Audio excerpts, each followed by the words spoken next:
Hey! Hi everyone! Hi guys! It is Bridget here from Bridget's Healthy Kitchen, and we are ready to start another Q&A Fridays because it's Friday here in Sydney, and as promised I'm coming to you live. I'm currently sitting in a hospital in Sydney as our son is still in hospital.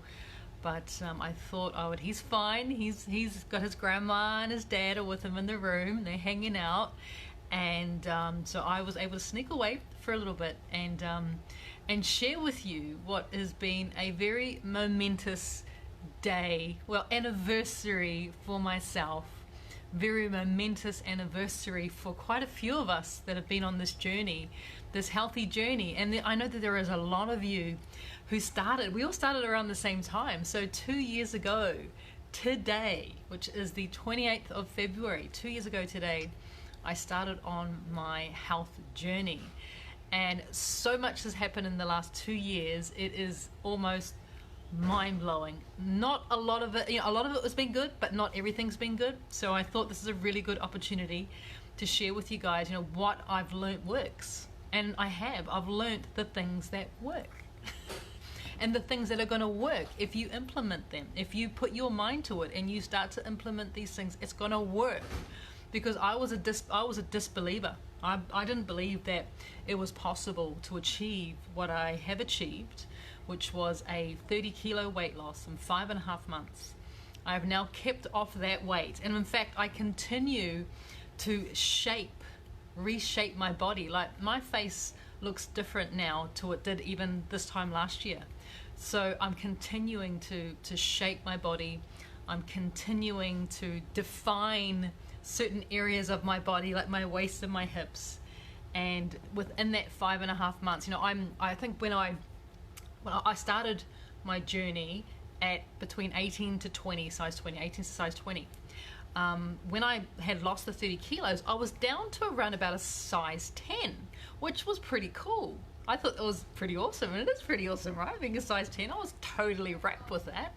There were parts of me that were still kind of a size 12, but I was a size 10. Well, I now can tell you guys that I'm a size 6 to 8. So I have continued on this journey because it's not just about, getting to that goal weight, because anyone, if they really put their mind to it, can get to that goal weight, but it's actually about maintaining that weight. The hard thing is to maintain our health, because it can be quite easy to slip back into our old habits. So this Q&A session is all about giving you guys, a little bit of an update about what I've learned works and what I've learned doesn't work. And I've also asked Mahei to share, not that he's going to do it on screen, he's given me his notes to share what has worked for him as well, from a male perspective, what has worked for him and what hasn't worked for him. So I'm going to be sharing that with you guys today. I'm also going to be answering a few questions that I've seen come through on our private group, Bridget's Healthy Kitchen family.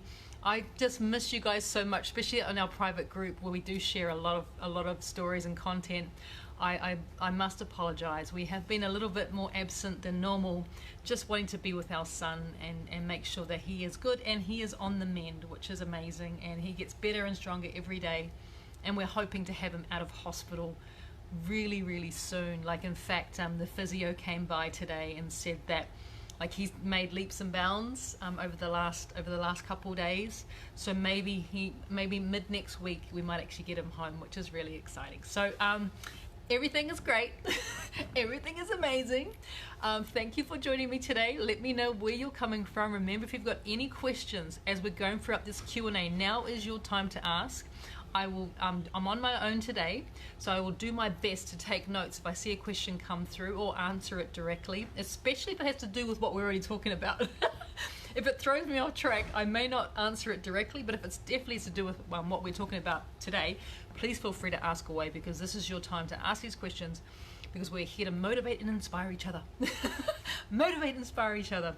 So before we get going with my 2-year anniversary, if you have had, this is really important, if you've had a message come through to you on Messenger from us, from Bridget's Healthy Kitchen, saying give us your email or your phone number. Now, the reason that message has come through, it's not a scam. In case you're wondering, it's definitely not a scam. Facebook, in all their wisdom, don't we love Facebook when they make changes without informing anybody, and they just make changes all the time. Facebook, in all their wisdom, oh, it's good to see Tracy hanging out with the dogs. Hi puppies. Puppies. Facebook in all their wisdom has decided to make some pretty major changes to how the back end works. And the back end is the stuff that happens within Messenger, and you know how we send you guys recipes, like you ask for it on Bridget's Kitchen and then it just automatically comes to you.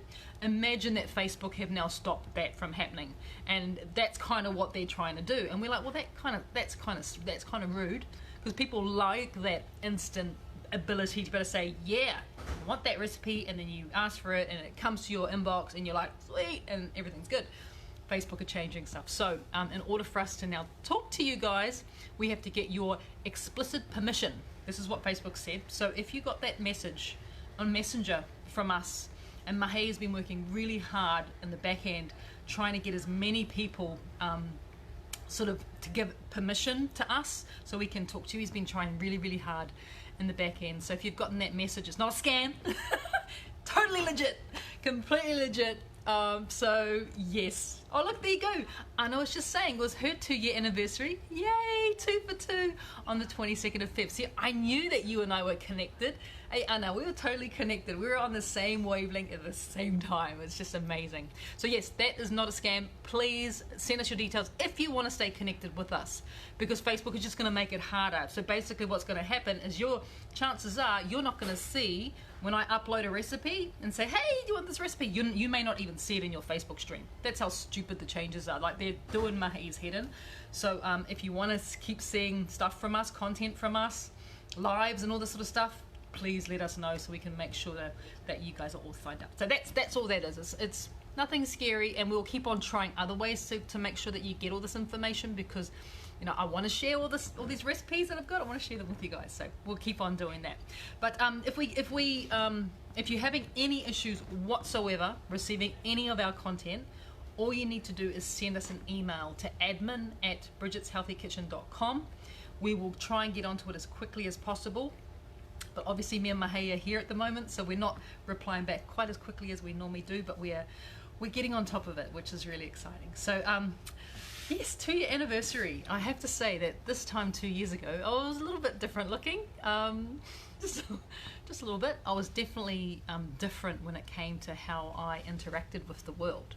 I think the most glaringly obvious change that I know, apart from the physical, that I can see in myself, is my ability to be able to do exactly what I'm doing now. That would not have happened 2 years ago. It would have required like so much more of my mental energy just to get enough courage and confidence to do it, because I did not like the person that I had become. So 2 years ago, I pretty much lived in my bedroom. I had stopped leaving the house, maybe even a year before that. Like just didn't want to leave the house. Unless I had to, like, go do the shopping, or I had some work event that I had to cook for, or something like that, but I got into a point within my own mental capabilities where I had very little tolerance for myself, which meant that going out in public was such a big deal. It was really a really big, massive rigmarole of, how many layers of clothing can I put on to cover how disgusting I felt about myself. It was, I literally had to build myself up just to go to the shops, to go shopping and buy some food for our home. And it had gotten to a point where I actually stopped leaving the bedroom. And if the family wanted to see me, they had to come in, they had to knock, because I used to lock the door, just in case I was, in an uncomfortable position that I didn't want them to see me in. It was really soul destroying. It was really, really soul destroying. But one of the things about being in my room for literally, locking myself away for that time, is I actually had managed to write my very first cookbook. And that cookbook, not a healthy cookbook, by the way, in case you were wondering, like, oh, I missed that cookbook. It's okay. It wasn't a healthy cookbook. It was a beautiful cookbook, don't get me wrong, but it was definitely not what I want to promote to you guys now, because that's a different Bridget that wrote those books. That was a Bridget who was writing books based on flavor first, as much butter and sugar and gluten and everything that I could get in there, because I believed as a chef that's what food needed to taste good. that's what I believed. You know, that's what I've been taught all my career. So I've written this book. I'd locked myself away for such a long time. I've written this book, and the book was accepted by a traditional publisher. And they're like, "Yep, we want to print your book," and that was all very exciting. And I thought, that's great. You know, I don't actually have to do anything. They're just going to print this book, and I'm going to be an author, and that'll be amazing. But they're like, "No, but you're going to need to do some publicity. So you're going to need to get out and about." And I just thought, what? I'm going to leave the room, put on, you know, and I used to wear just sweatpants, and these sweatpants, I remember I've still got them. They're like that wide. They're like 4 of my head wide, right? And they were my go-to everything. I used to wear them to do everything. And I just thought, my God, this is like, even the thought of it now, I'm starting to sweat up a little bit, because I had applied so much emotion into how I felt about myself, and it was such negative emotion. So like, yep, you're gonna have to do some PR, you're gonna have to go on TV to promote your book. And to say that prospect filled me with horror is a little bit of an understatement. I remembered not sleeping for a couple of days, just being so wired with fear that I was gonna go onto TV, because TV puts on 10 pounds. You've all heard that, right? Oh, the TV adds, you know, kilos. And I just thought to myself, well, you're going to look like an elephant, because you already look like an elephant. You're going to look... Who in their right mind is going to want to buy a book by someone who looks like you? You know, that someone who, like, what... You know, basically, even in my mind, I was like, I'm promoting unhealthy recipes, because I am unhealthy.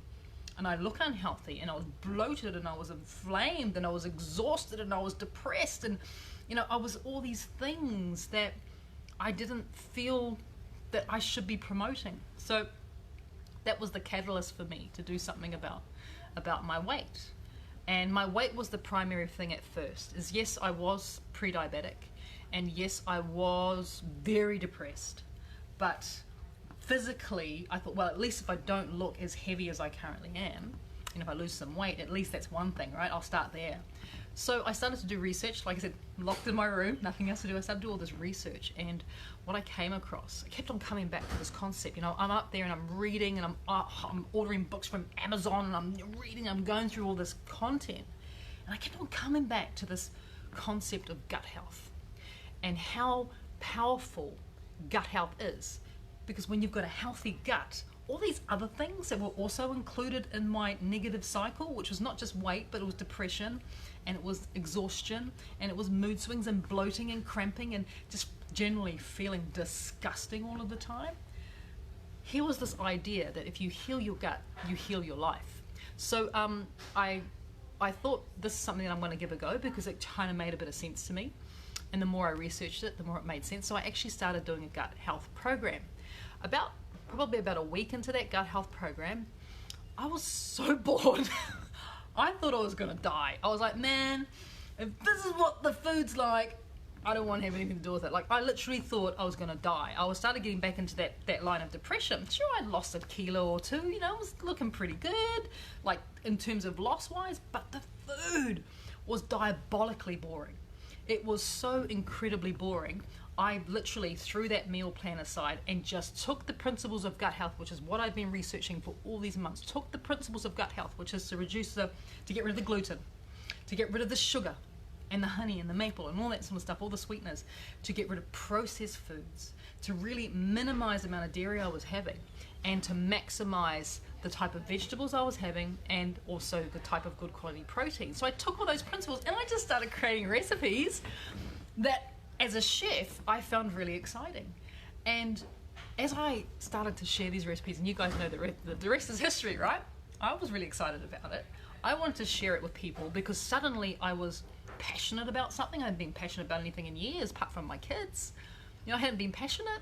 And suddenly here is this like passion, like exploded like a volcano.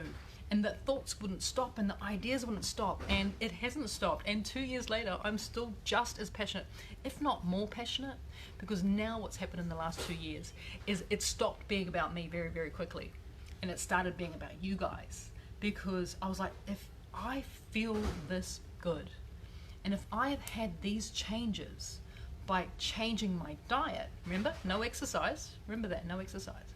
If I've had these changes, how can, and I'm now starting to positively impact other people, that's what it all became about, you guys. And then everything else changed. So the last 2 years have been phenomenal. It has been some of the best food I've eaten. Like, seriously, sometimes I'll cook a dish, I'll create a dish, I'll just be like, oh my god, are you sure it's supposed to taste that good? Like, I'm back in love with food again. You guys helped me to get back my passion for cooking and for food and for creating, because I had lost all of that. So a big thank you to all you guys, because without your constant support and your love for what I do, you know, I may have just gone, you know, I'll just keep all this stuff to myself and just, you know, whatever. But you guys just keep me going. You keep me inspired. So thank you so incredibly much for everything that you do for me as well. We do it for each other, which is really nice. So what have I learned in the last 2 years? I think the main thing that I've learned, and this may be hard for some of you to hear. For some of you, maybe were like, yep, I'm on that. I know what she's going on about. But for some of you, this may be hard. I'm not going to sugarcoat it, because this is not about sugarcoating it. This is about taking back control of our lives. And I'm not going to sugarcoat the importance of that, or taking back control of someone in your family, like giving them the control in their life as well. So this is important that I don't sugarcoat this for you guys, right? Because we got to stop doing that. You know, we've actually got to be more realistic with ourselves, because if we don't, what's the alternative? You know, if we just sit back and go, oh, I'll get onto it one day, you know, just, you know, I'll do this, but, you know, I could never really give that up because I love it so much. And like, well, what's the alternative? You're either take back your health and you take control of it, or the alternative is you get sicker and sicker and sicker until you're somewhere in a place like this, in a hospital, reliant on medications and doctors and surgeries to keep you alive. And that's what we want to avoid. As a nation, we're not getting smaller. As a nation, we're not getting more healthier. We're getting less healthy, and we're getting bigger. So for you guys who know exactly what I'm talking about, and you are on this journey and you're committed to this lifestyle, then I salute you and give you one of those, because you know how important it is, not just for you, but the example that you give to other people as well. So the most important thing I reckon I've learned is there is no excuses. There's either solutions or excuses. You can't have both. You can't say, oh yeah, but you know, but I'm gonna do it, but I'm not gonna, yeah, I'm still gonna have, you know, sugar in my coffee. I know it may sound like a really simple thing, but it means that you're making excuses. Once you use that word but, you're making an excuse instead of finding a solution. So there are no excuses to this lifestyle. It can't be excused off by, oh, but I've always done it that way. Well, what is the definition of insanity? Doing the same things over and over and over again, but you expect different results. The only way you're going to make things change in your life is if you make changes.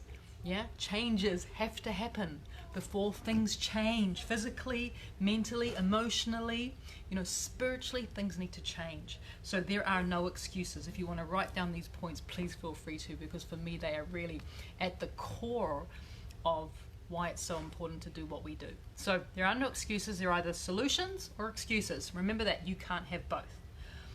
And number 2 is very much about, you know, I talked about earlier on, having to go on television, and that was kind of my why. You know, that was my why of why I started. But finding your why is not enough. Kerry's just used up a good one. But it's the cost, right? We always hear this one, oh, but it's too expensive to be healthy. No, it's not. No, it's not actually. It's not expensive. You cannot put a price on your health. It's not expensive to be healthy. It's actually more expensive to be unhealthy, because then you are in places like I am right now, in hospitals. You are reliant on medication. You're reliant on doctors. You're going to appointments and all that sort of stuff. It's actually more expensive to be unhealthy. So very, very good point, Kerry. So yes, about my why was I had to go on TV, but my why wasn't enough, because that TV only lasted for, I think it was only on TV for like 3 minutes. I freaked myself out, completely lost the plot. This is a continuation of the story. So I got to go onto Channel 10, I think it was, one of those, I think it's the morning show or something like that on Channel 10 on Australian television. And I had a 11:30 slot on TV, and I had been on my health journey for just under 30 days. I think it was about 28 days or something like that by the time I had to go appear on TV. It wasn't around about that 30-day mark, so 1 month. And my goal before going on TV was to lose 10 kilos, which is around about 24 pounds or something like that, was to lose 10 kilos before I went on TV. So I gave myself 30 days to do that, which is, if you think about it, that's actually quite a lot of weight to lose in you know, in 30 days. That's actually quite a decent amount. And so I wasn't really sure that I could do it, but I'd thrown away this awful meal plan from this gut health program and just started eating my food. And it was amazing. It was so good.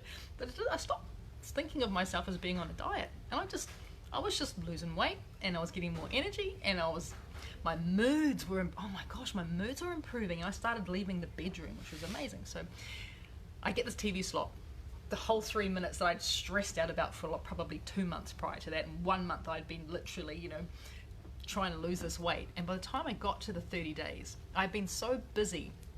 So I was at the same time I was shooting the photos for my second cookbook, because during that time I'd spent in my room, I'd actually written 2 cookbooks, because, you know, that's kind of how crazy I am. So I'd written my second cookbook, so we were shooting the photos for the second one. So I was so busy, and life was kind of happening, and I was just enjoying eating all this delicious food that I was making. It was incredible. And so by the time I got into that goal of mine, which was that to appear on TV for like 3 minutes, I had actually lost 12 kilos in less than 30 days. And I had been so busy, I forgot to buy a new chef's jacket. So I was still wearing my huge big chef's jacket. So all this hard work that I had put in, no one could see it anyway, but I knew what I had achieved. And I remember putting on this big, like, it looked like I was wearing some man's chef's jacket, like a grandpa's chef jacket. I put on this chef jacket and I was just like, oh, it's like a tent. And I was like, oh no, I don't have time to go and buy a new chef's jacket. So I still went on TV for my 3 minutes of fame, still looking like a very well-rounded chef. But I knew what was going on. But that was my why, but that wasn't enough. And your why isn't enough. You need to extend it out. You need to add some passion to it. And during that 30 days, and I had that focus of like, I've got to go on TV, got to lose this weight, don't want to look like an elephant, meh, doing that to myself. I was kind of still in that real negative spiral talk as well. I found you guys because I had started sharing, and now my why had extended itself out to you guys as well.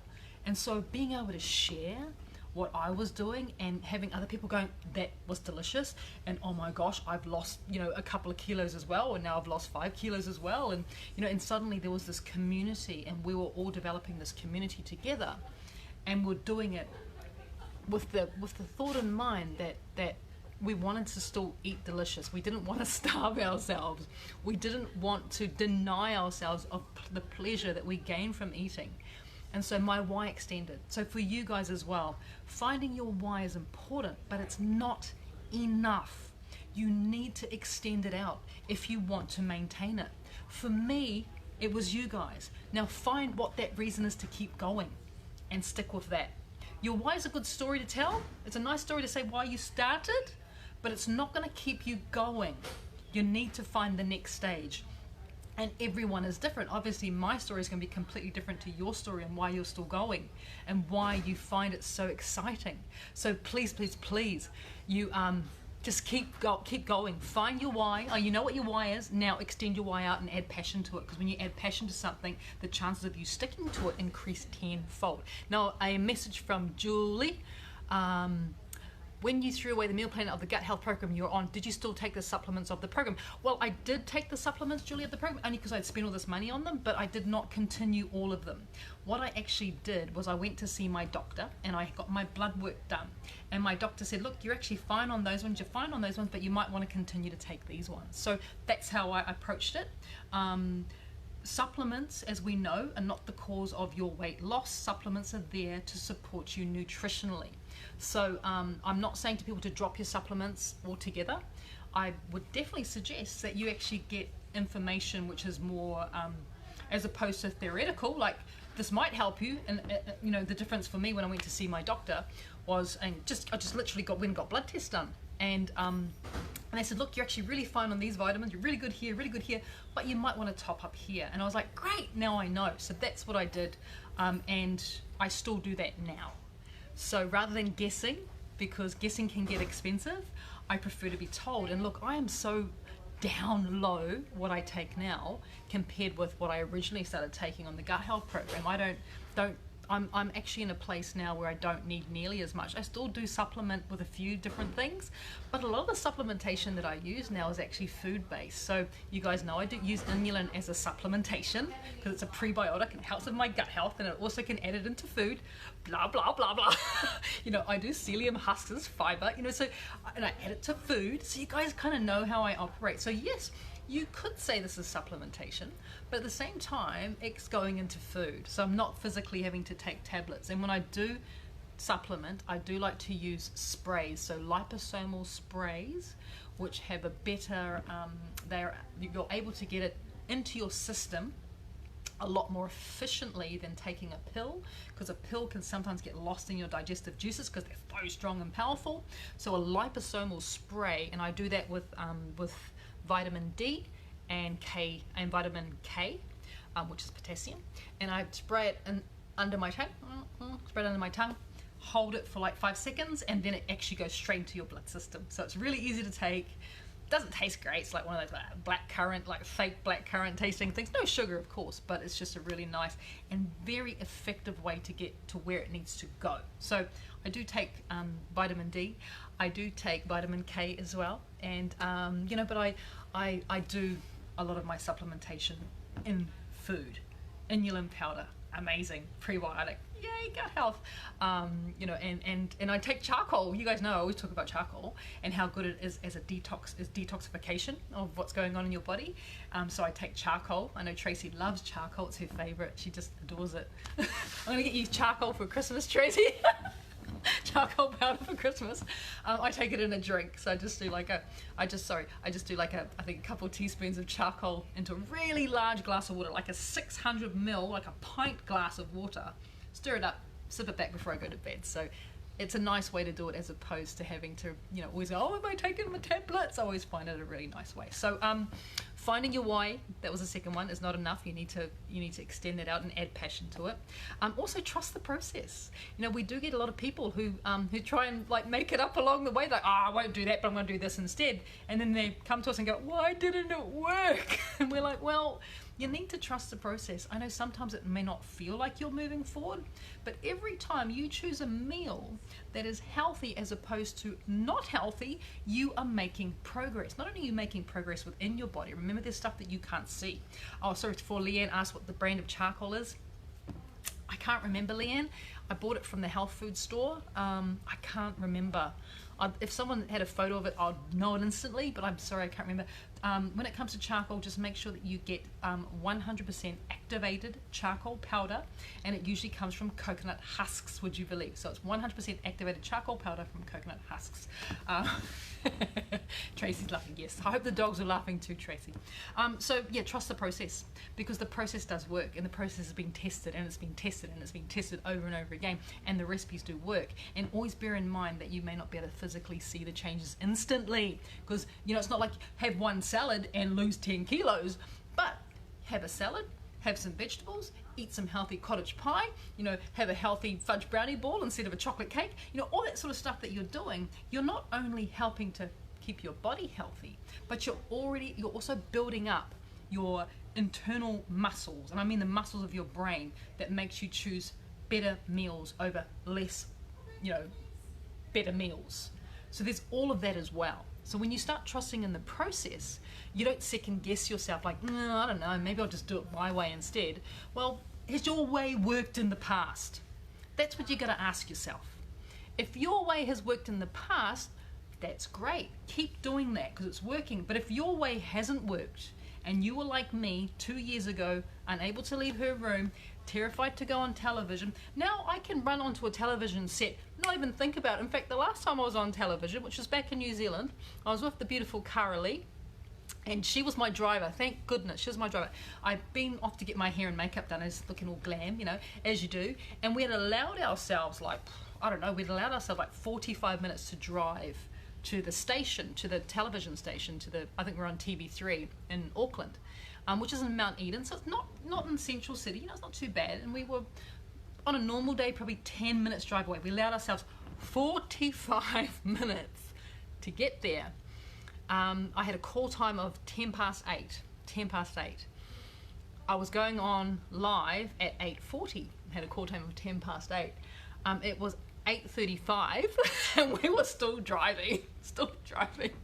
So we literally, like, Carolee slams into a car park, like right out the front. You know, I literally leap out of the car. She leaps out behind me and grab my stuff, and we run into the studio. And we run down into the studio. And at TV3, MediaWorks, you've got to go down like 4 flights of stairs. It's like a little rabbit warren to get actually onto the set where they do the AM show. And so we're running down these flights of stairs, me and Carolee, and, you know, we've got Afghan cookies under one hand, you know, cookbooks under the other. And we get there, and I probably have about 10 seconds to spare, go straight on, sit in the seat, talk to Duncan Gardner, talk to the beautiful people like on there. I think it was Amanda and Mark as well. I have chats with them, and then we just go live.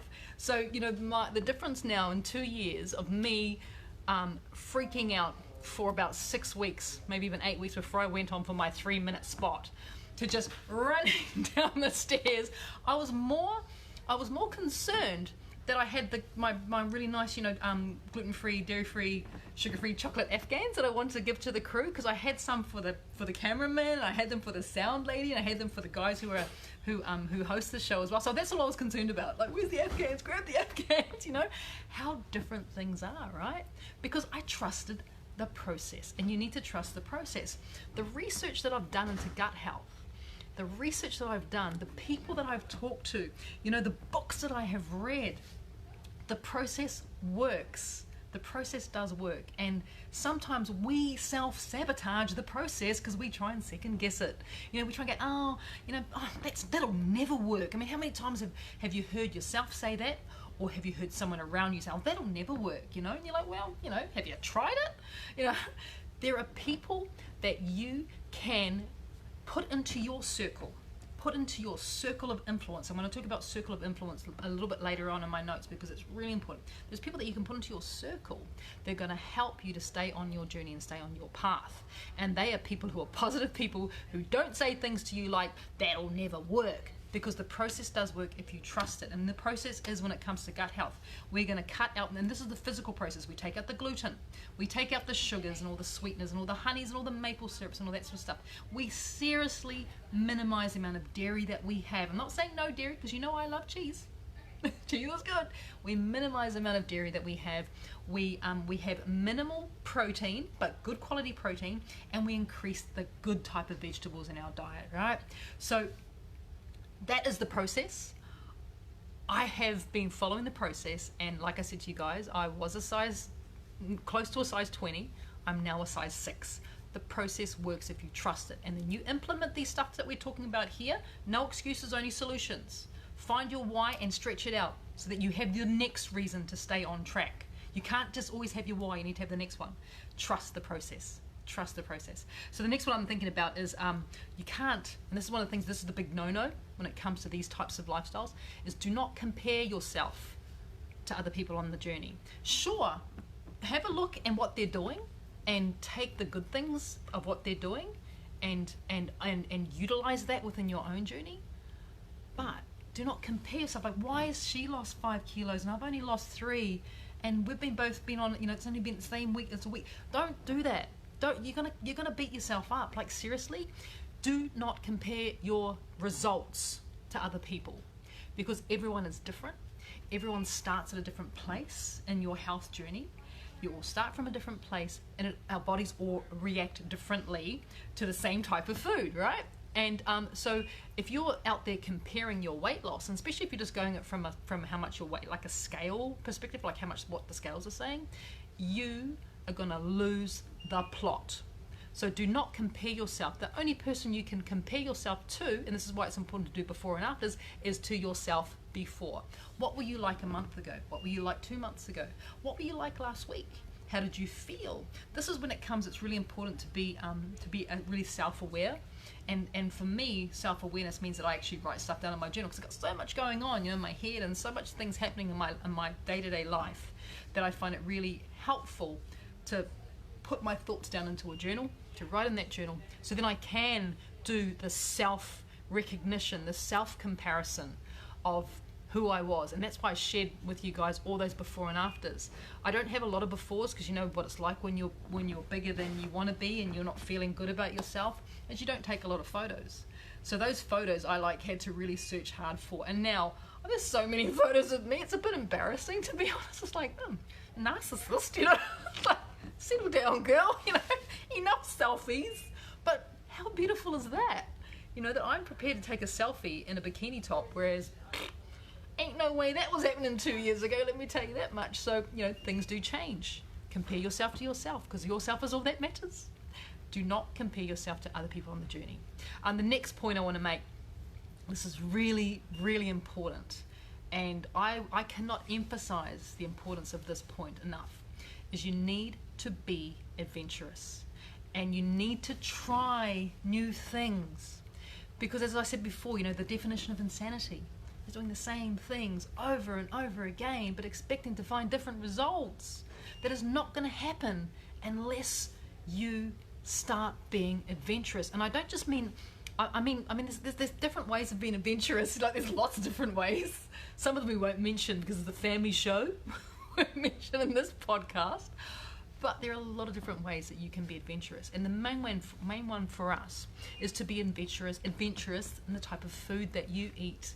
So, if you are a picky eater, this is a really nice opportunity for you to start to introduce new foods into your diet. Now, I know that's for some people that's very, very difficult. And that's why slowly, right? Baby steps. Just take it one step at a time. It might be just a vegetable. You're like, I've never heard of fennel. Don't know if I want to hear about it. Fennel's really cheap at the moment. That's why I mentioned fennel. I saw it in the supermarket last night for, $2 for two.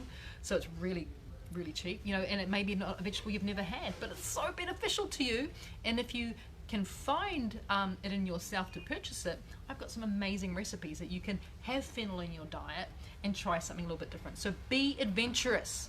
Really important. Try new things, and it's not just about trying new things with food, it's about trying new recipes. Okay, I've never cooked that before. Well, guess what, it's time to give it a go. If you've come across my recipes, and here's a really good one for anyone who's stalled in their weight loss. So maybe you've come to a certain weight and there's recipes of mine that you use often that you really enjoy, which is good. It's time to change the recipes and try something different, because that could just boom kickstart you into just getting over that plateau. So we can't do the same things all the time. Our bodies, as much as our brains, like stimulation. They like different things. It's how it stays alive. It's how it stays vital. I know of people who eat almost the same meal every single day, and then they're wondering why their health is completely not where they would like it to be. So be adventurous. Try new recipes. Like literally do this. Grab one of my books and just like drop it in. No, don't drop it, because we don't do that, because it might break. Don't drop it. But just like let it fall open. And if it falls on a page that you've never tried a recipe before, try it. The recipes have all been tested by me and Mahi and the kids. We're the guinea pigs. And it would not have gotten into the book unless I have eaten it and I have signed it off as being yummy. So please try it. Try some. If you're someone like, I don't eat fish, unless you have an allergy to fish, try it. Try it in a way that may be less confronting to you. Like, for example, sticky sauce on even just a white fillet of fish, sticky sauce on a white fillet, a little bit of baking paper, salt and pepper, maybe a few little bits of nori, sprinkled on top, chopped up and sprinkled on. Delicious, sounds good already. The lemon juice, woo, put on there, put it in the air fryer, 8 minutes, 160 degrees. Start with that. It's a very simple way to introduce yourself to fish if you're not a fish eater. And remember how good fish is for us. Like, fish is so incredibly good for us. We should be having it 3 times a day. That's how good it is for us. But I know there's a lot of people out there that go, ooh, don't like seafood. Try it. Try it. Be gentle with yourself. Have it with a side of a vegetable that you really enjoy. So if you really like cauliflower mash, have it with cauliflower mash. Like, don't don't try too many things at the same time. Like start with a fish and then add some cauliflower mush if you really like that. You know, if you really like broccolini, do it with broccolini. But you have to be adventurous and you have to try different things, because what that is going to mean is as you expose your palate to more flavors, you are exposing your body to different types of nutrients that are really beneficial. And that's why I say if you're finding that you've stalled, but you are using the same recipes all the time. Oh, someone tried to call me on Messenger. I just had to decline that. Sorry, Pauline. I think you may have accidentally tried to call me. Pauline Anderson. I think you're watching. Was that a butt dial? Did you butt dial me? Yes, be adventurous, most definitely. So adventurous that you call me during a live. All right. I've talked about this before. Being adventurous. If you're a picky eater, stop being fussy. Stop it. It is not doing you any favors. In fact, fussy eaters are like, I don't mind that people can't eat certain things, but fussy eaters really, I'm not a fan. In fact, I have spent the last 27 years, that's how old my oldest daughter is, Chrissy's 27, and I've spent the last 27 years working with our children to make sure they are not fussy eaters, because I want them to have a range of foods that they can have that's going to be good for their body. So if you're a fussy eater, you need to start to incorporate and be a bit more adventurous. Try little things, just baby steps. Remember, little baby steps at a time. You don't have to change the world, but you do have to stop being fussy. Because I'll tell you off, if I see you in person, I'll growl you, because it's not doing you any favors. In fact, what I have discovered and all the research that I've read into this is that fussy eaters find it the most difficult, more so than people who have a wide variety in their diet. They find it even harder to lose weight, gain back their health, and then maintain it, because they are stuck in a rut. And if you're eating the same thing over and over again, you're not doing your body any favors. So there you go. Stop being fussy. I will growl. Just like I do to my kids when they try, I don't eat that. The worst thing you could ever say to me, ever, is I don't like that. And my first question will be to you, have you tried it? And if your answer is no, telling you, you will see the blood rise in my face.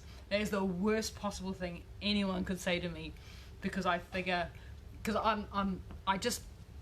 how can you say you don't like it if you've never tried it, right? You can't tell what something tastes like by just looking at it. Maybe the smell offends you, I get that as well.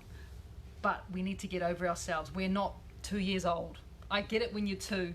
I get it when you're 5. I even get it when you're 15. Our son, a little bit fussy still, but we're working with him and he's getting better all the time.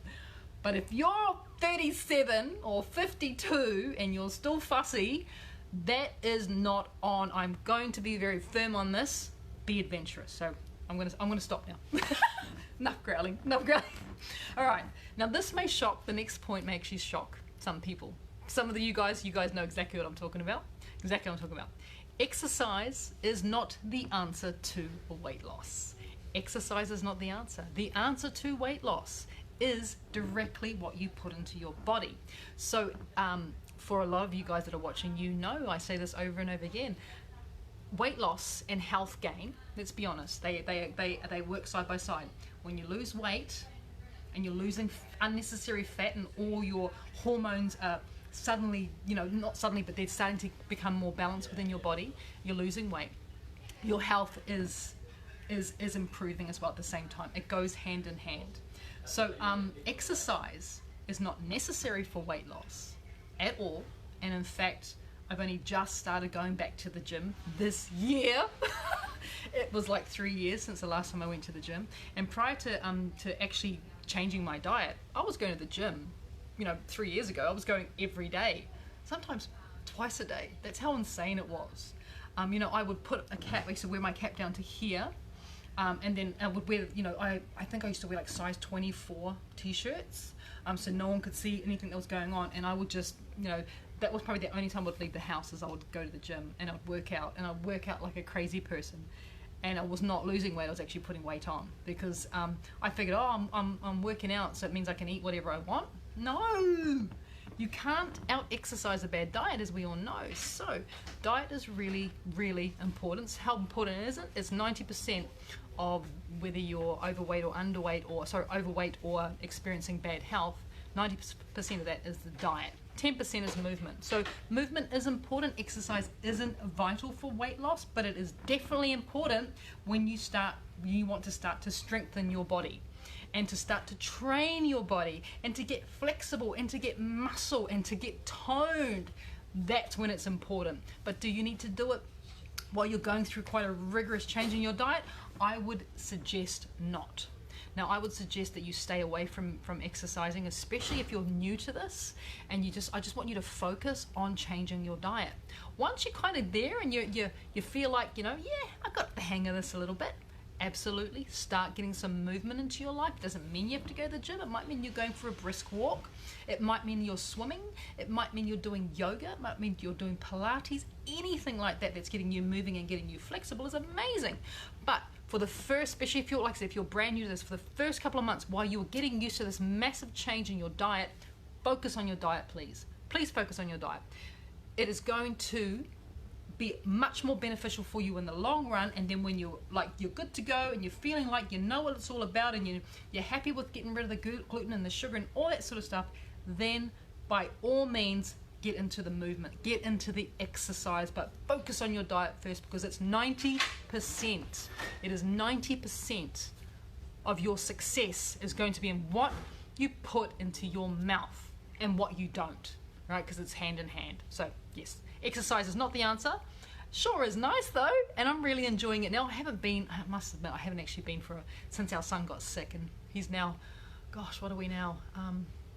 This is coming up to 3 weeks that he's been in the hospital now. So because of course I want to be here as much as I can, because as well as being here at the hospital, thank God we've got grandpa and grandma, and we've got uncle, and he's got big sisters, thank goodness for that, because we are still having to work in between this. On Monday we fly out to LA for work, which is not ideal, but we got to keep the train going. So yeah, Monday we fly out to LA, it's okay. Mesa's going to be amazing, and he's going to be home soon, which is really exciting. So what else? Where am I up to? Oh, self-talk, self-care, self-determination, self-evaluation, self-love. How important is self-talk to you? It is one of the most important things that you can do, because you can either say you're useless, you're not going to do this, you'll never succeed, or you can say I got this. So self-care, self-talk, how you talk to yourself, not loud. This is the stuff that goes on internally inside, And when you are in a place where you see something working, reward yourself with your positive self-talk every single time, right? Tell yourself you're amazing, because you freaking are. Sorry, I nearly swore, I didn't quite, but you're freaking amazing. You are amazing. Your body, you're incredible. The fact that we are here on this planet and we have the opportunity, like, we're not in famine. We actually get to choose what we can eat. We actually get choices here, and we can choose. 100 years ago, we didn't have choices. We had depressions and famines, and now we have food literally coming out of our ears. We are so lucky, and I am always reminded and humbled by the fact that I am privileged that I get to choose what I will eat and what I won't eat. There's not a lot of people that get that in this world, but we do. So be mindful of that, and be humbled by that. I don't take any of this for granted. Like you guys know, I've been doing a lot of microwave recipes because I've been living off a microwave. And I've had some pushback from people saying, oh, microwaves are unhealthy, microwaves get into your food, stuff like that. And look, I get it. For some people, they don't do microwave cooking, then don't do it.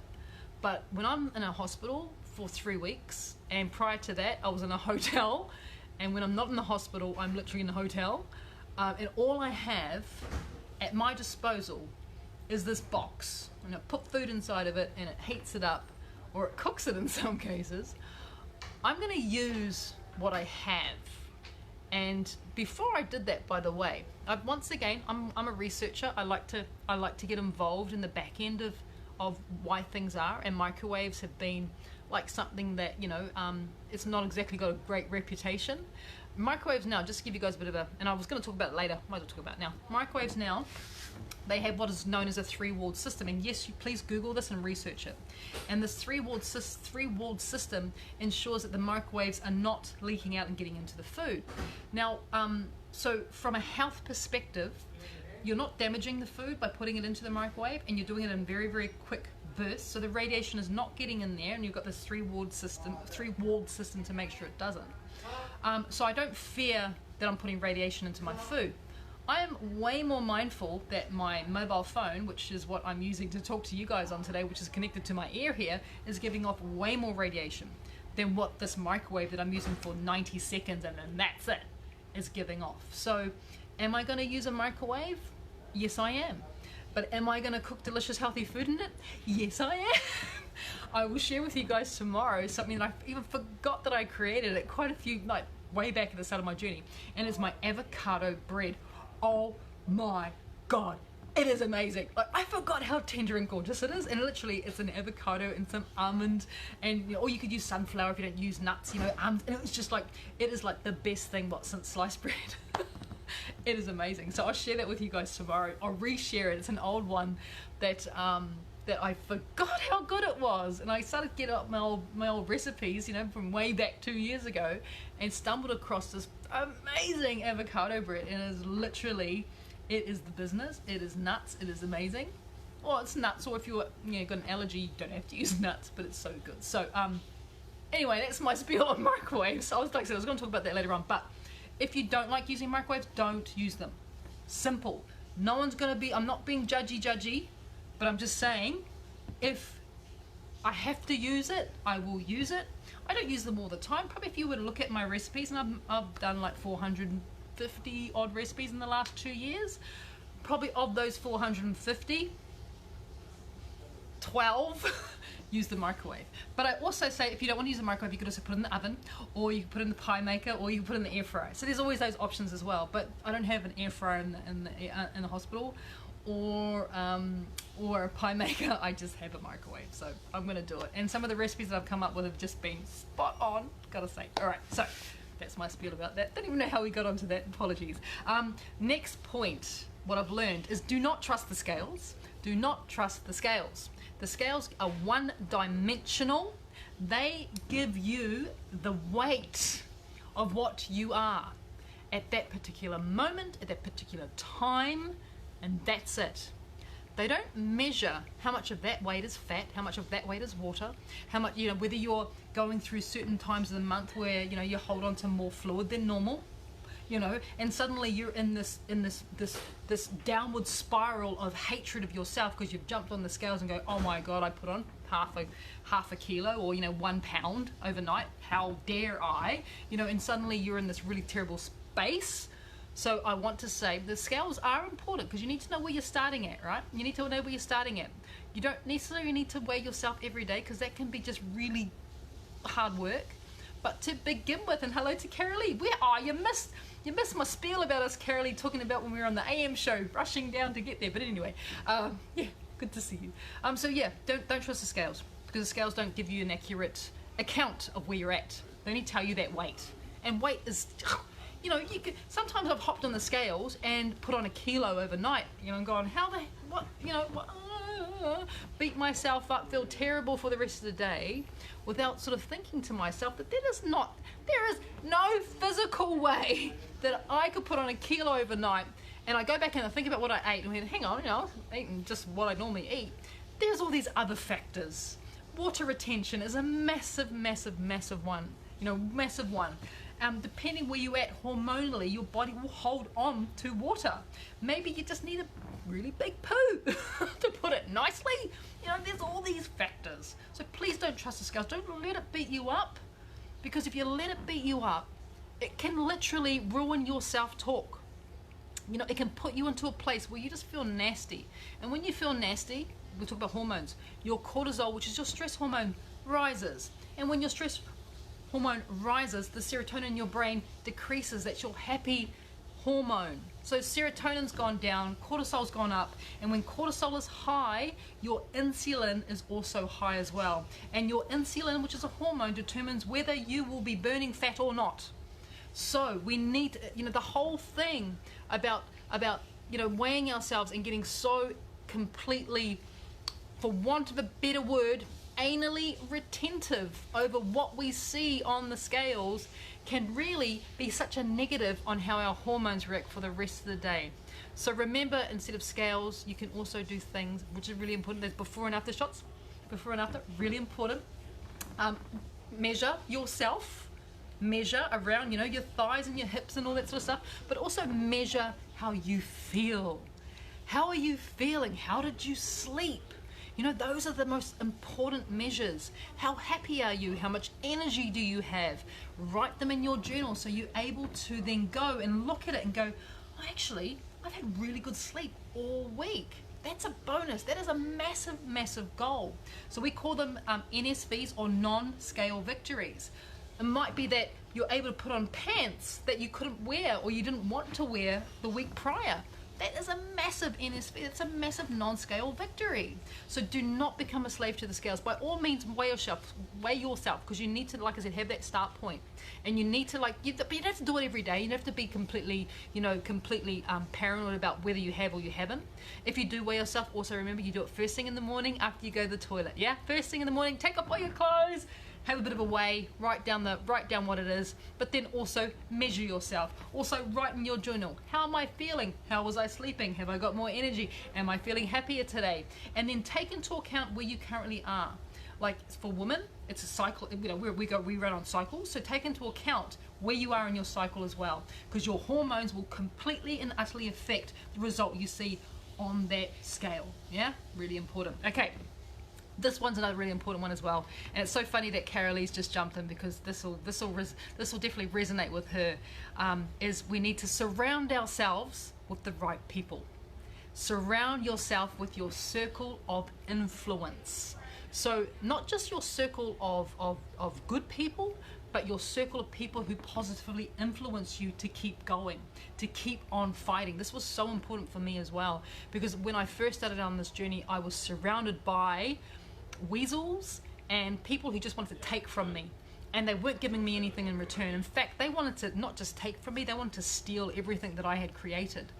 And I was completely lost within that circle. They were saying to me that they were there to help me. They weren't. They just wanted to take everything that I had. And I know that now. And I also know how hard it was for me to keep on track of what I was doing when the circle that I had surrounded, the people that I had surrounded myself with were just actually not nice people. So as soon as I got rid of them, everything changed. And I just eliminated the toxic people from my life because I could. And I started to work on my circle of influence. So I started surrounding myself with people that have no agenda. They just loved me for me. And Carolee, that's why it's so cool that Carolee's here, and Tracy, who was here before as well. They just loved me for me. They just loved me, and there was no conditions placed on it. That was really, really important that you do that. And I know that sometimes you can't always remove toxic people from your life, because sometimes they're in your own family, right? They live in your house. But you don't have to tell them what you're up to. If they're the sort of people that are constantly going, it'll never work, you'll fail, all that sort of stuff. If you're surrounded by people like that, just also remember that if you don't tell them what you're doing and you just do it anyway, then they've got nothing to comment on. They might still try and comment, but chances are, right, you don't need them to be commenting. So don't even, just do what you got to do, and just surround yourself outside of, if there are toxic people live in your house, surround yourself outside of that with people who influence you and who inspire you to keep going, and they give you what you need, which is constant reminders that you got this, and you can do this. So really important, your circle of influence, really important. We talked about supplements before, which is all good. Another good one here for you guys, trust your gut. Yeah, and it works really well when we talk about that circle of influence. Trust your gut. Trust your gut instincts. It's really handy when your gut's clean, isn't it? It's really, your body will tell you all the time how it's feeling, why it's feeling it, but we just stop listening. So it's about relearning what our body is saying to us, and understanding what it's saying, and then responding in kind and taking proactive steps to look after what your gut is telling you. So if your gut is telling you that's not a good person, chances are it's not a good person. If your gut is telling you that this is a great place to be, then chances are it is a great place to be. Trust your gut. Trust your gut instincts. Like, seriously, trust your gut instincts. I trusted my gut instincts when it came to those toxic people that were just wanting to take from me and weren't even concerned about what it was doing to me and my family. You know, and when I trusted my gut instinct, and my gut all the time was just like, this is not right. This doesn't feel good. This is not, like, morally and spiritually, it didn't work with me. And once I removed those toxic people from my life in a very dramatic fashion, some of you probably were even part of that dramatic fashion because we were all part of the same journey. Once I removed those toxic people, everything changed in terms of how I felt about myself and how I continue to progress. And you know that thing about expanding your why, you guys are my why. I keep on expanding it out. I expand out what we do with you guys. Everything has made so much sense. So trust your gut. Now, so just very quickly, because I've got so much more that I've been talking too long already, I just want to go over from Mahei's perspective about what works for him and what doesn't work for him, because he's been on this journey about the same length as me. So he's coming up to his 2-year anniversary in about a month. Because you know, typical guys, he's watching his wife like, what's she doing over there, eating all that healthy food, you know, what's going on, all that sort of stuff. And funnily enough, it took him about a month to decide that he wanted to do it as well. So his 2-year anniversary is coming up in about a month's time. And so I asked him, you know, from a male perspective, from a man's point of view, what has worked for you? He said the number one thing that worked for him is he set a goal. And it's whether that goal, and I love this, is a date or a weight. So either you set a date like I had done, and you know, by the time I go on TV, you want to lose this much weight, or it is a weight. By the time, you know, I lose 10, 20 kilos, you do that as well. So set a goal, and then once you've set that goal, he said you need to be realistic about it and just take it day by day, bite-sized pieces. Don't try and eat the whole elephant at once, for want of a better analogy. You know, one bite at a time and you'll get through the elephant. Probably not the best analogy, but it's the one that came to mind. So that was Mahei's. The next thing for him was about creating new habits. So trying different things, which is what we've talked before, and for him trying different things was actually just cooking. He actually just started to take my recipes and started to cook. And it started to explore and expand his repertoire in the kitchen. He said that really worked for him as well. And this one I found really hilarious. He said, you make sure everyone knows that preparation is key. And I'm like, what do you mean preparation is key? I do all the cooking mainly. And we both thought about it. He goes, oh, support is key if you're not the one doing the preparation. So this works for anyone. If you're not the one who's doing all the cooking, support the person who is doing the cooking and the shopping. If you're the one who's doing the shopping and the cooking, then you need to surround yourself or make sure that the people that you are feeding, that's not just you, are supporting you. So I thought that was really cute.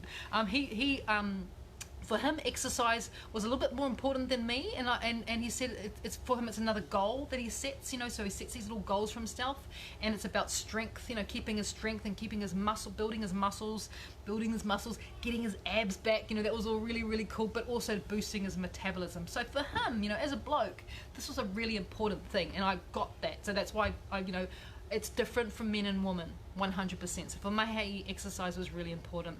And then this was a really cool thing, and I had a little bit of a cry when he said this to me today. He said, the other thing was, I started feeling good because of how I was helping, you know, things that I was doing that was positively impacting my health were also impacting your health as well. I said, what do you mean? He goes, well, when I stopped eating dairy, I stopped snoring, so you were able to sleep. You were able to get a decent night's sleep. And I just thought, well, I was just so blown away.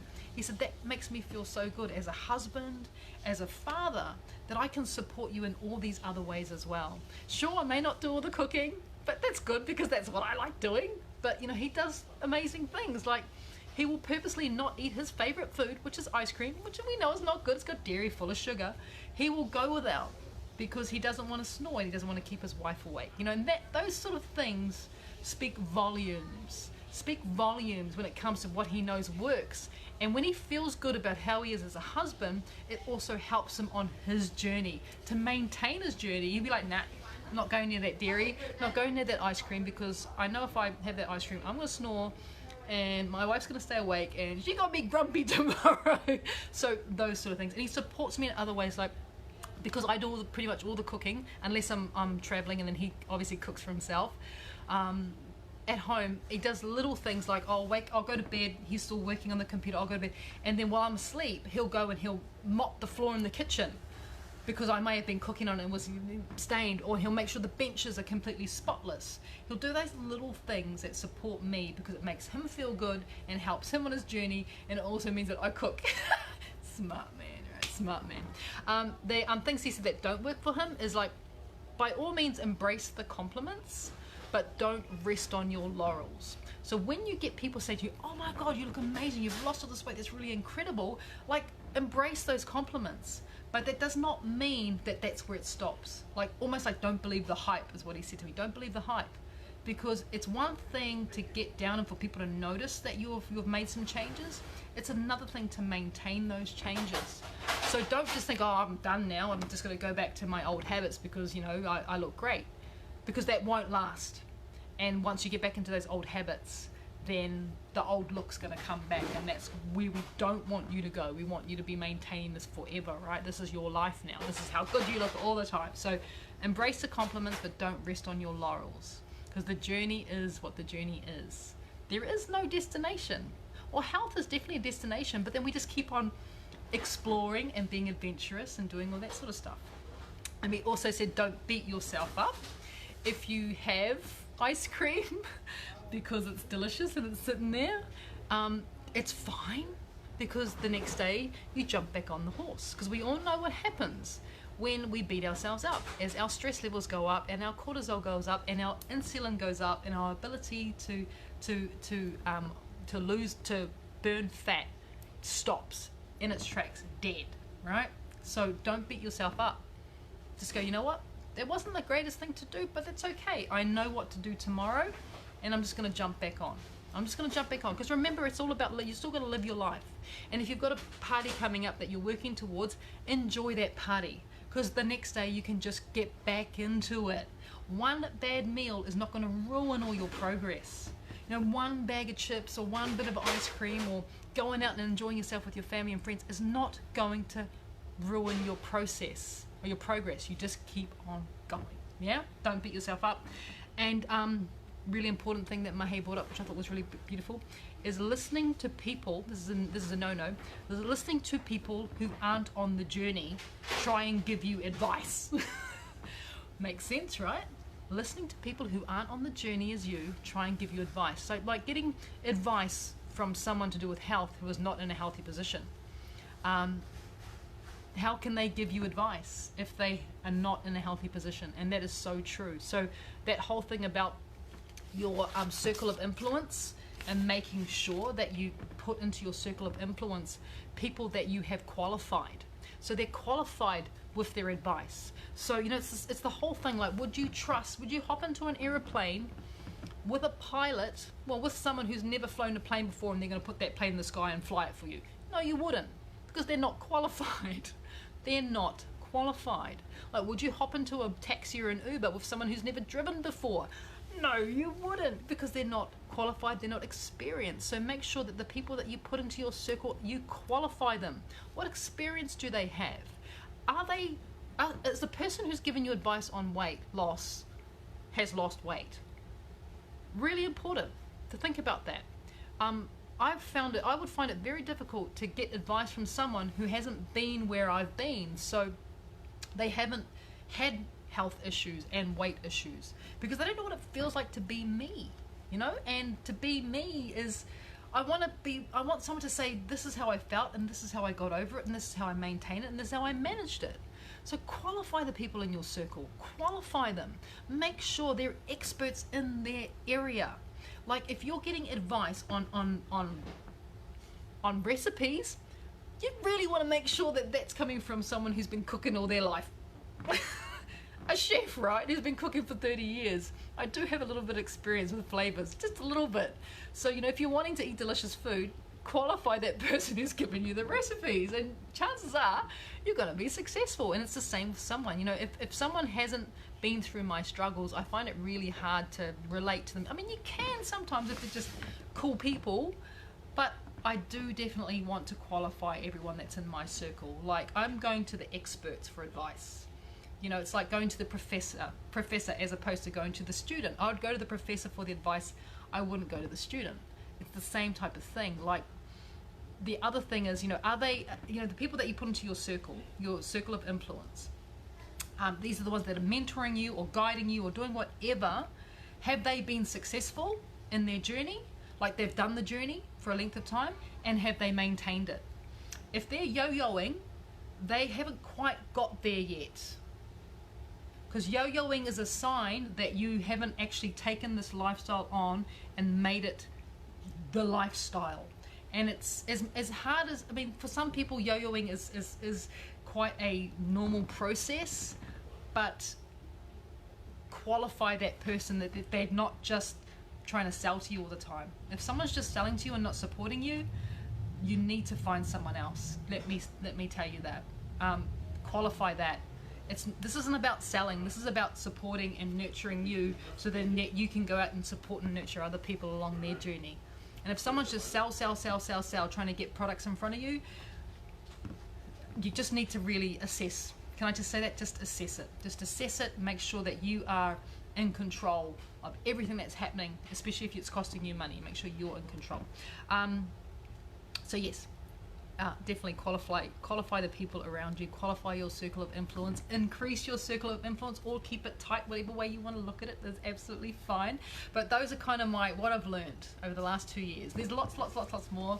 There's lots of cooking as well, but those are the things that have really stuck out to me in the last 2 years. Has been the stuff that I want to impress on you guys, because they're the things that work and they're the things that don't work. And you can hack this whole thing if you literally follow this advice. Like, trust the process, as I was saying before. So very quickly before we end, I know it's been a long one, but I have so much that I want to talk to you guys about, because I haven't seen you guys for ages, so much I want to talk to you. We've talked about microwaves. That was a question I got. The other question I got this week was about inulin, and some people were asking how come their inulin, which is tested pure, they've tested it with the glucose stick, and it's tested pure inulin, but it still goes cloudy. So they asked me, why is it that their inulin still goes cloudy even though they've tested it and it's pure? So the reason why your inulin is still going cloudy is because inulin, even though it's a pure product and it's made from chicory, it's how it's processed, how it's manufactured. And inulin is manufactured in a couple of different ways. The inulin powder, if you've got cloudy pickled onions, or if your chocolate hasn't set properly, or whatever it is, the reason why it's gone cloudy, or your chocolate hasn't set properly, it's gone stringy, is because that particular inulin is designed for food manufacturers. So it's usually used in mass food manufacturing, and it has a certain type of texture and it has a certain type of quality once it's heated, and those are not the qualities that we use on everyday cooking like us who are just domestic. So if you are getting that inulin and you're getting it cloudy, and it's not, your recipes are not working right, you need to change to an inulin that's pure. I'm not trying to sell you my inulin, but my inulin is pure, and we tested our inulin for literally 6 months. We looked for this inulin to make sure we get the right one, so that it's the one that is meant for us domestically to use and not for food manufacturers, because they're two completely separate products. And yes, they're both pure inulin, and so they're both beneficial health-wise, but there's certain things you just can't cook with one inulin, whereas my one that we have, which you can get from Pure As Inulin.com. That's the website to order it. And yes, we have lots of supply. We just dropped off some more inulin today to our distributor, so it's all ready to go. So if you want to get the purest, and I don't make any bones, and I'm not apologizing for the fact that we have sourced the purest inulin on the market today, and it's available through us. And I know that even people in New Zealand have been struggling with the Naughty by Nature one. Naughty by Nature? No, that's a rap group. Naughty by Nature. Nothing naughty. Nothing naughty is where I was going with that. Some people have been having the inulin that's actually meant for food manufacturers. It still won't hurt your health. It just won't. Your recipes may not work, which is not what you want. So there you go. Inulin, pureasinulin.com. is the inulin that you want, which is the purest, and it comes from us. And the other message I got, we talked about the messenger. If you got a message from me on Messenger, it's not a scam. Follow the instructions, click on it just to make sure that we can continue to talk to you before Facebook change all the rules on Sunday, which is March the 2nd. And the last one is, as you guys know, very cool, amazing news, is that the first book, Bridget's Healthy Kitchen, the yellow book, is about to go global. So I have re-signed, because you know we self-published that first book. I have re-signed with a publisher. They are one of the most prestigious book publishers in the world, and I feel like a kid talking about this, but they chased me and Mahi down, and it was so exciting. They chased us down because they saw our books. They saw my books at the Frankfurt Book Fair last year, and they were so impressed with Bridget's Healthy Kitchen that they have convinced me to sign with them. Bridget's Healthy Kitchen is now going to be published by Murdoch Books, which is, like I said, is one of the most prestigious book publishers in the world. They have Sydney office, they also have a London office, so that book is going to be launching into the UK. It is also going to be launching here in Australia and New Zealand as well, and throughout the English speaking world. You're going to be able to pick up a copy in a bookstore in Australia and New Zealand from August. Actually from about September by the time it gets into the bookstore, but it is launching in August. And then if you're in the UK, you can pick up your own copy of Bridget's Healthy Kitchen in the UK. We're hoping to get it into like a Tesco or something like that come January next year. So really exciting. But in saying that, if the green book more is not part of the deal, because that's what I got to ask. It's just for the yellow book. I haven't decided whether I'm gonna, relaunch the green one yet, because we're still quite happy doing what we're doing, selling it through morefrombridget.com. But the yellow book is going to have a few changes to it, which is exciting, and they're the changes that you guys suggested, which is even better. So the number one thing, it's going to have an index. Yay! At the back, it's going to have an index. But as well as that, it's also going to have a brand new section, which is going to be healthy treats. I've put in 13 new healthy treat recipes, all really good healthy treat recipes, very good for our gut health, no sugar, no dairy, no gluten, very simple ones as well. That's going in there, but a lot of those recipes you guys already have them, because they're ones that I have released on Bridget's Healthy Kitchen before. So then there's nothing really that brand new, but it's just going to have a new section as well. So that book comes out in August. We still have copies of the original yellow book. Once it's sold out, I probably will sell it in the next couple months. There will be no more Bridget's Healthy Kitchen until September, I'm going to say, to be lucky. So we still have copies of the yellow book, but once we sell all those copies, and that's it. That is it until Murdoch release in September this year. So if you want a copy of the yellow book, if you've got copies you want to send to people, that is going to be, that yellow book, the very first one, the self-published one, that is going to be prime property, because only a very small few of you around the world have got that book. So you still can get that book from Bridget's cookbook.com. I'm going to remember these lovely little websites that Mahi sets up. Bridget'sCookbook.com. Also, just go onto Facebook, on Facebook shop on Bridget's Healthy Kitchen. They're all there. You can see the books there. But once that yellow book is sold out here in Australia, our supply, that is going to be it till September. So just wanted to give you guys a bit of a heads up and a bit of a warning, but a bit of excitement that we're going global. How cool is this? We're going global, and we're going into the UK, England, Ireland, Scotland and Wales. We're also going into some of the other English-speaking countries throughout Europe, throughout the world. It is a very exciting time for us. I shot all the photos for the new section of the Yellow Book last weekend, and they're looking pretty fab, fabulous indeed. So it's all exciting stuff happening, lots and lots of exciting stuff. I'm hoping to be able to do a video with you guys tomorrow in my kitchen, because I'm going to be home for a couple of hours tomorrow. So I'm hoping we might do a bit of a, or maybe we'll do my avocado bread. That's a really good idea. That's good. I can do that because it's nice and easy. So yeah, and if you've got my copy, if you've got a copy of my book signed, collector's edition, right?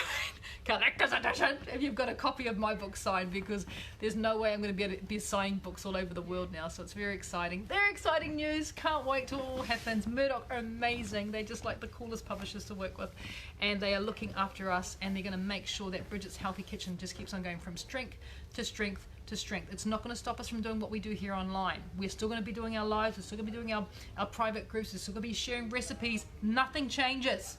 You just you might be able to go into Kmart and pick up my book, which is really exciting, really cool. All right, guys, I better head off back to the room.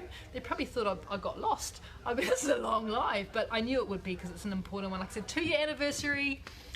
Thank you so much. If you've stayed with me through this entire live, you are amazing.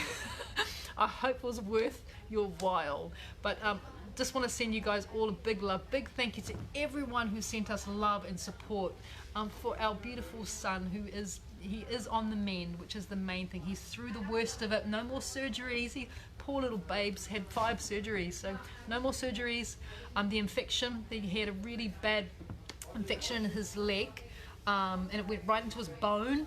And no, it's not the coronavirus, okay? Completely not. It was another terrible superbug. Went into his bone, went into his knee, into all his joints. So it's just healing time for him now. Healing time for him, healing time for us. And like I said, I can't wait to see all of you guys join me again soon. But let's make avocado bread tomorrow in my kitchen. And yes, I'll be using a microwave. All right, guys, I better go. Lovely to chat with you all. Thank you for everyone who's joined me. And let's just keep going. Let's keep going. It's all exciting stuff. All right.